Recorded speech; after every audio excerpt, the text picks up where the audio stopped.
Hey guys, it's Maura and welcome to part 9 of my walkthrough of Where in Time Is Carmen Sandiego. So in this video I'm going to be playing case 9, which takes place during the Inca Empire. But before I actually commence to the case, Carmen breaks into the Acme jail using the chronoskimmer and pulls off a jailbreak, freeing all of her henchmen. This is, when I was a kid, this case 8 was where the first disc ended, and case 9 was where disc 2 had to be inserted for the remainder of the game. But this being a digital installation of the game, there is no disc I need, and it'll just run like it has been before. So I'm going to click on my name and it's going to get started, first showing the break-in before I move on to the next case.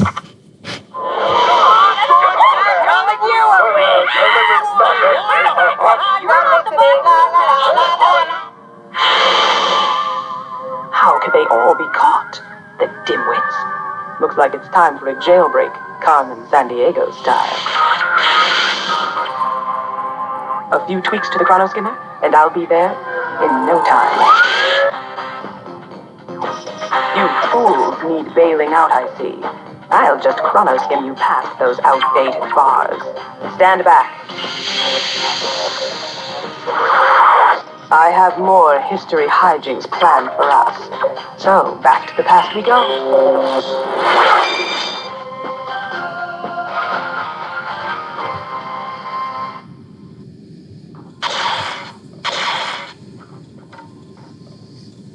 Time, Detective.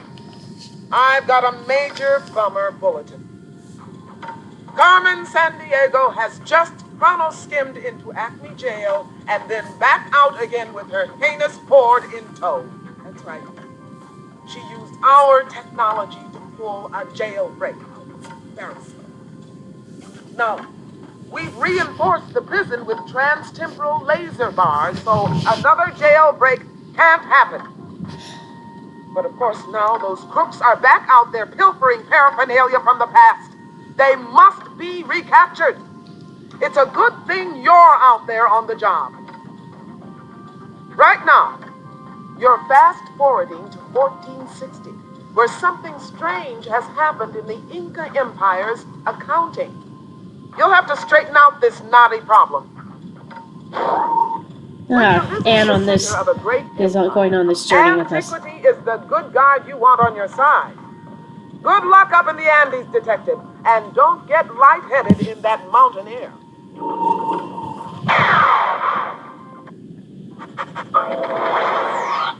You know, you'd think they'd serve more than just a snack on these long time flights.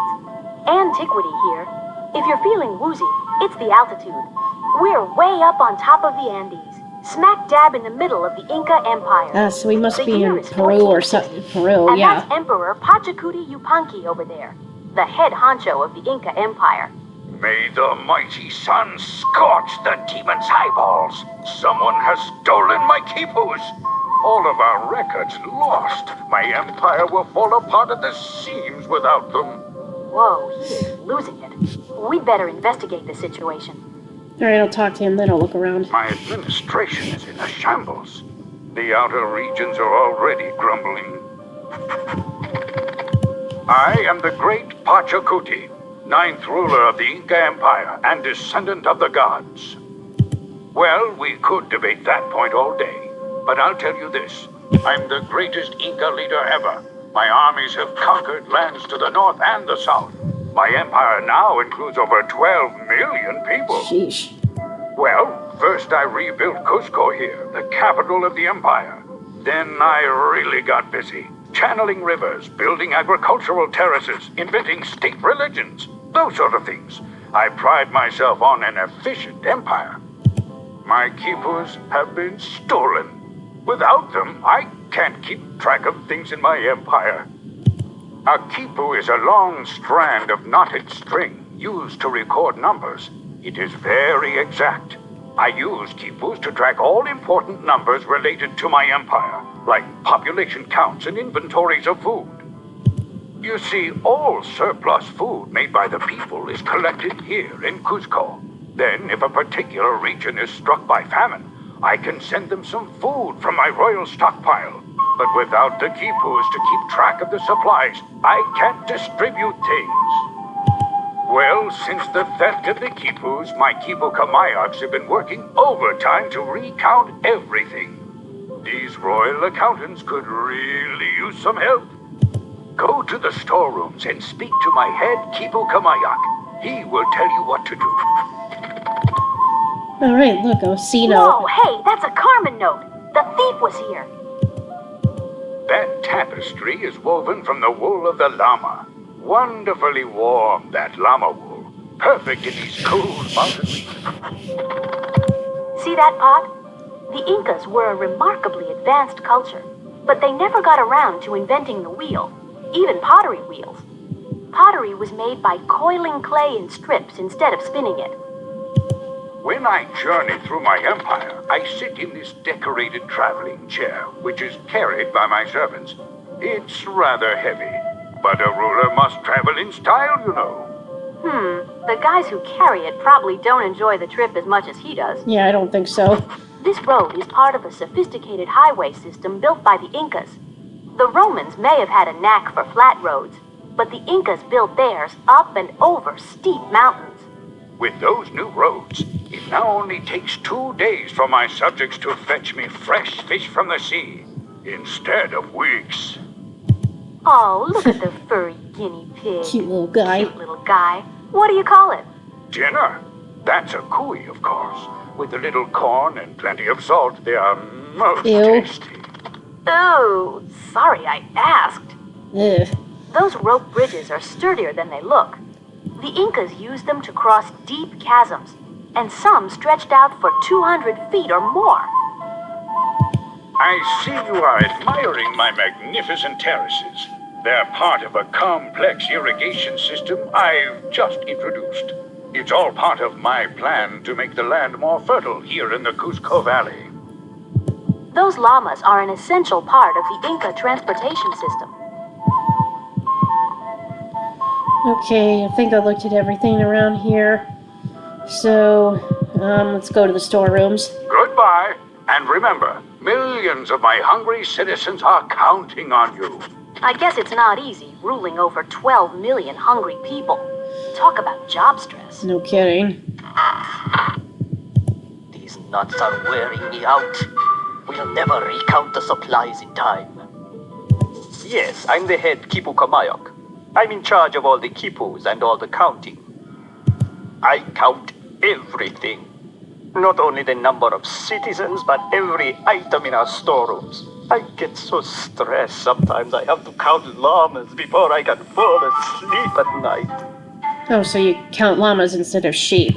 After the theft, I'm trying to recount all the goods in the storeroom. We have corn, potatoes, and cotton here. But how much of each?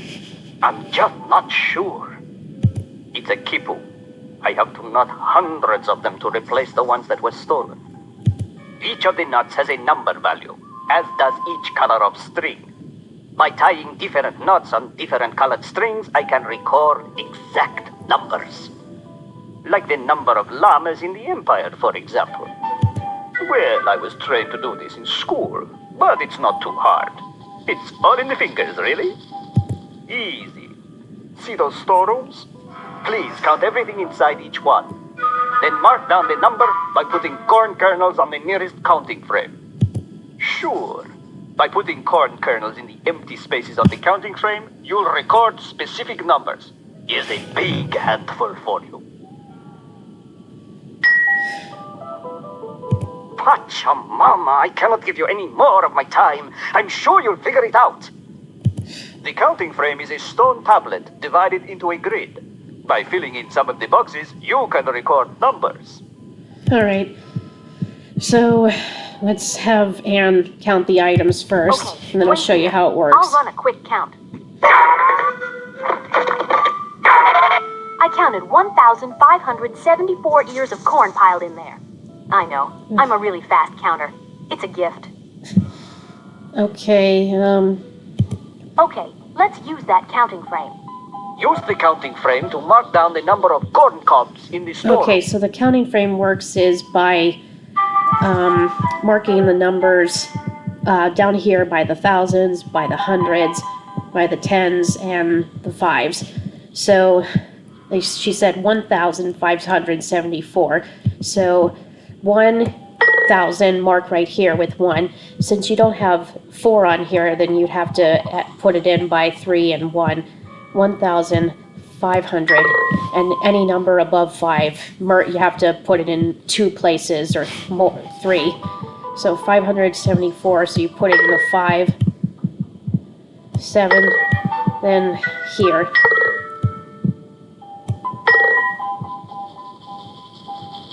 Okay, then back away. By your markings on the counting frame, you've indicated there are 1,574 ears of corn. That's correct. Will you do the same for the other storerooms? I have so much to do. When I first played this case as a kid, this part was killing me, how to use the counting frame. Hang on But to your hat. I get the I'll hang be of right it back. now, and I'm just, as I tell you, that's what you do. 3,029 potatoes. The spuds were really flying in there. Okay, let's use that counting frame. Okay, Please indicate the quantity of potatoes in the storeroom on that counting frame. so 3,000 was 3,029. We'll leave this blank because it'll mean 0. 29, so we put that in the 2, and then 9 we put in the 5, 3, and 1. I see. So you say there are 3,029 potatoes. You have done me a great service. Don't stop now. I'll be back in a flash.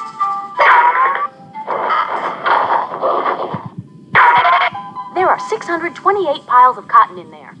It's a shame the Incas don't know about t-shirts. Okay, Okay, let's use that counting frame. Please record the number of cotton plants here, based on the storeroom inventory. okay, so since it's 628, we start here, not here. Leave that alone. So 5 and 1 for 6, then 2, 5, and 3 for 628. By your markings on the counting frame, you've indicated there are 628 piles of cotton.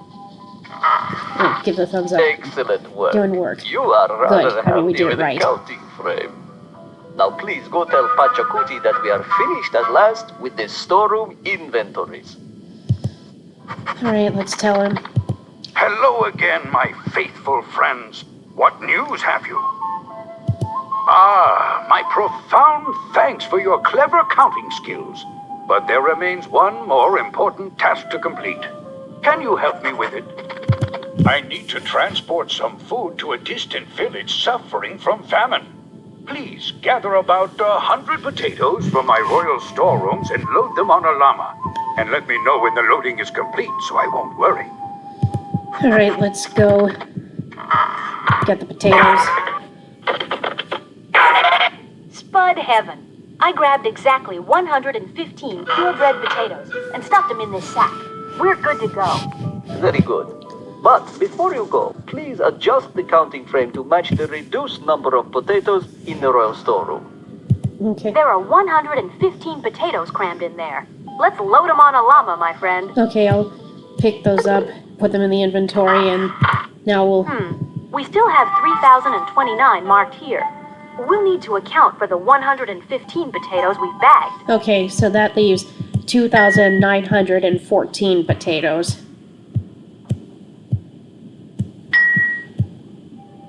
So I have to make that, add a couple more corn kernels here. By your markings on the counting frame, you've indicated there are 2,914 potatoes. Perfect work, Detective. You've updated that counting frame to account for all the potatoes taken from the storeroom. Watch your step on the rope bridge. It's a long way down. Hey, those llamas must be good luck. We found a C note. All right, That llama doesn't have a pack yet. so let's put the potatoes on there. Perfect fit. Let's head back to Pachacuti and let him know the llamas are loaded and ready. See the roads? They were all paved with nice flat stones. No chuck holes in the Inca Empire. Okay, before I head back, I want to see what the llamas do and Llamas are click on the renowned for stuff their here, the soothing llamas in their dispositions. packs. Maybe we should get one for the chief. Llamas are essential beasts of burden in the high mountains. They were so valued that the Incas didn't use them for wool or meat until they died of natural causes. Did you know llamas are closely related to camels? Yes, I did know They that. don't have a hump, but they I do like to spit. just like those camels back in Mali. I say the same thing for the rest, but I'm Llamas are just going to click renowned on for them their anyway. soothing dispositions. Maybe we should get one for the chief. Llamas are essential beasts of burden in the high mountains. They were so valued that the Incas didn't use them for wool or meat until they died of natural causes. Did you know llamas are closely related to camels? They don't have a hump, but they do like to spit, just like those camels back in Mali. Yeesh. There's silver in that bag. Silver, like gold, was commonly used by the Incas. There's pottery in there. The Incas made pots by coiling strips of clay, since they hadn't invented the pottery wheel. There are cloth blankets and clothing inside those sacks. The Incas wove cotton and llama wool into interesting patterns which often told stories. That sack contains gold, which the Incas called sweat of the sun. Gold was bountiful in the Inca Empire, and the great surplus gave the Spaniards an unhealthy interest in paying a visit. That sack is full of corn. The Incas and other South American Indians took wild corn and gradually transformed it into a cultivated plant called maize. That's corn to you and me. There's potatoes in that sack. The potato plant is native to the Peruvian Andes, and it was a staple of the Inca diet. Spanish explorers took potatoes back to Europe, and soon everyone was growing them. Hello again, my faithful friends. What news have you? No, thanks to you, I now have the Empire running smoothly again. But you might be able to help me interpret the strange symbols I found on this paper. Holy mama, llama! The last piece it's of the third Carmen note.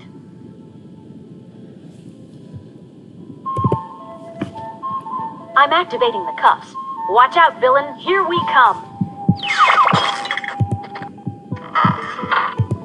Okay, now if you heard it said the sack, when she said the gold is called sweat of the sun, well, the tears of the moon is silver. Smart move. Silver was called Tears of the Moon by the Incas, so our thief must be hiding in that sack of silver.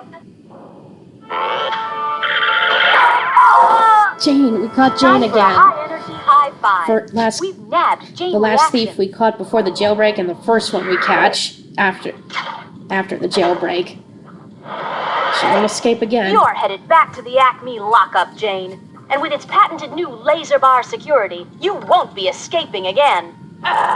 You've caught up with me again, agents, but you'll never accelerate fast enough for a collision with Carmen. Congratulations! You re-jailed Jane Reaction, recaptured the accounting keepers, and fixed food distribution for the whole Inca Empire.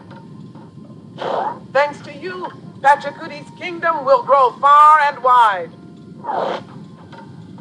And speaking of empire builders, Carmen has already pulled another time heist. Can you take the case right now? Okay, so I'm going to end the video here, because especially part 10 needs its own video. That's the longest case to do. I mean, that takes me the most time out of any of the cases.